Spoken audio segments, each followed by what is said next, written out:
let's get into this tournament and what you do say to the kids beforehand.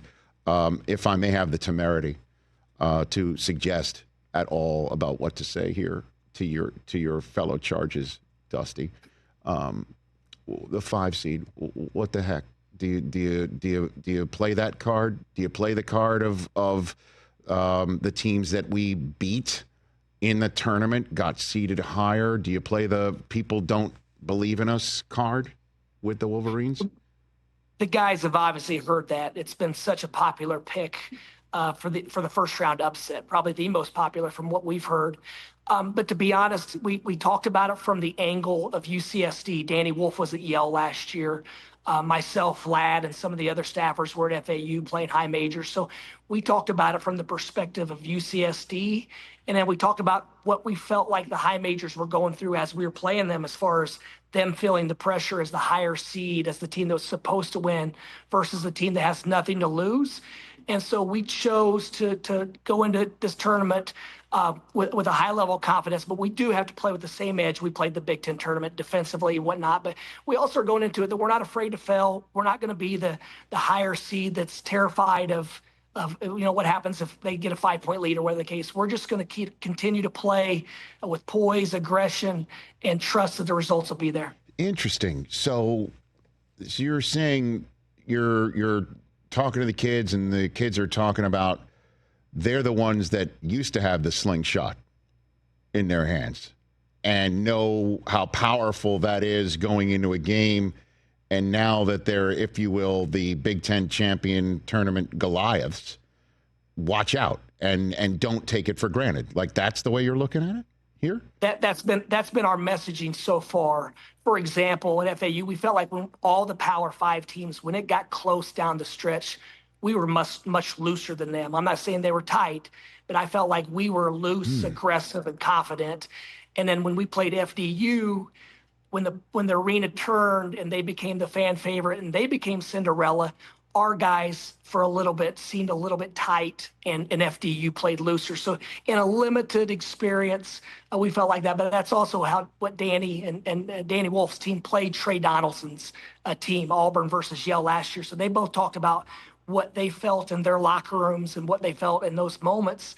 And so we just kind of reversed it a little bit. But our guys are going to go into this knowing that we have to be the most aggressive, confident team there, because once the game's tipped, all this stuff goes out the window. Yeah. And then, of course, looking over the steering wheel, which I know your staff has to do when you're in a tournament and you're going to Denver and you survive and you advance and you got to turn around and play somebody. I mean, of all the teams that you might have to play, I guess Danny Wolf would help, and you would know how to go against Yale. It's kind of amazing how the tournament, seedings kind of wink at you every now and then, Dusty, right? Absolutely. And Danny's a very cerebral player, so we've had to explain to him that he doesn't need to start working on the scout quite yet. We need to figure out a way to beat UCSD. He's a cerebral player. I do love the way they play. I love the way the bigs play. You got 2 7-footers doing picks and rolls and stuff like that. 2-man game between 2 huge 7-footers. How much fun is it to game plan with that sort of chess pieces on your board, Dusty? It's really grown into something that we've been able to use and leverage in a lot of different ways. And they're both so unique. Danny gets a lot of credit for being the pick and roll maestro with the ball in his hands and the ability to find those gaps and seams. But Vlad at 7'1", he's got such great hands that he's able to catch any pass in his radius. So it's really worked well together. And then the other guys, the shooting, the cutting, the off-ball movement has helped those two be successful. And there are certain times of the game we can go to it and feel very confident that we're gonna be able to generate a good look. And obviously, you've been there, done that, Final Fours, and your run at FAU, putting you on many radar screens, and one that Michigan fortunate enough to get you. Do you connect with John Beilein at all at any point in time before something like this? Bounce things off, anything like that, Dusty May? Actually, I called him before the Big Ten tournament because that one is something I hadn't played in and wasn't as familiar with, and he gave me some really good insight. And we're gonna use that again going forward this week. I haven't called him this week yet. We traveled yesterday. We're working on fumes now. We got back about midnight Sunday night, And with the Thursday game, we had to leave Tuesday, we had to practice Tuesday morning, and we're already out in Denver now. So we really haven't had enough time other than just to try to dive into UCSD, study their program, figure out a condensed game plan, because we're going to practice in just a few minutes. Okay, and I appreciate the time, obviously, in this very busy condensed schedule. Before I let you go, I mean, altitude, 8 o'clock Eastern Mountain, if you will, tip. I mean, how do you account for all of this? I mean, put it all together, and you're condensing a bunch of stuff in 90 hours, it seems, right? Here? It is.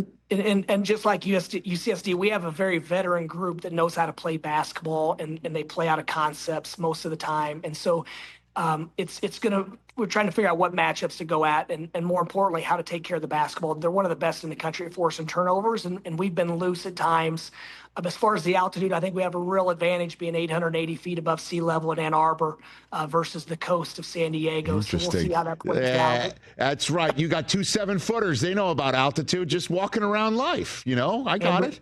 And we have another foot on most of those guys. I like it. And obviously you're going to use that. And how is Roddy Gale Jr.? Can you give us any sort of update on how he's feeling? What's going on? How the team is health-wise going into this game? Dusty? He should be good to go tomorrow. It was nice to see him in the Big Ten tournament. He looked like Roddy again, Roddy from earlier in the season, where he was out there hooping, having fun, flying around, and impacting, winning. So we need that going forward, but we expect him to be a full go tomorrow. Catch the Rich Eisen Show live weekdays from 12 to 3 p.m. Eastern on Roku Sports Channel in the U.S.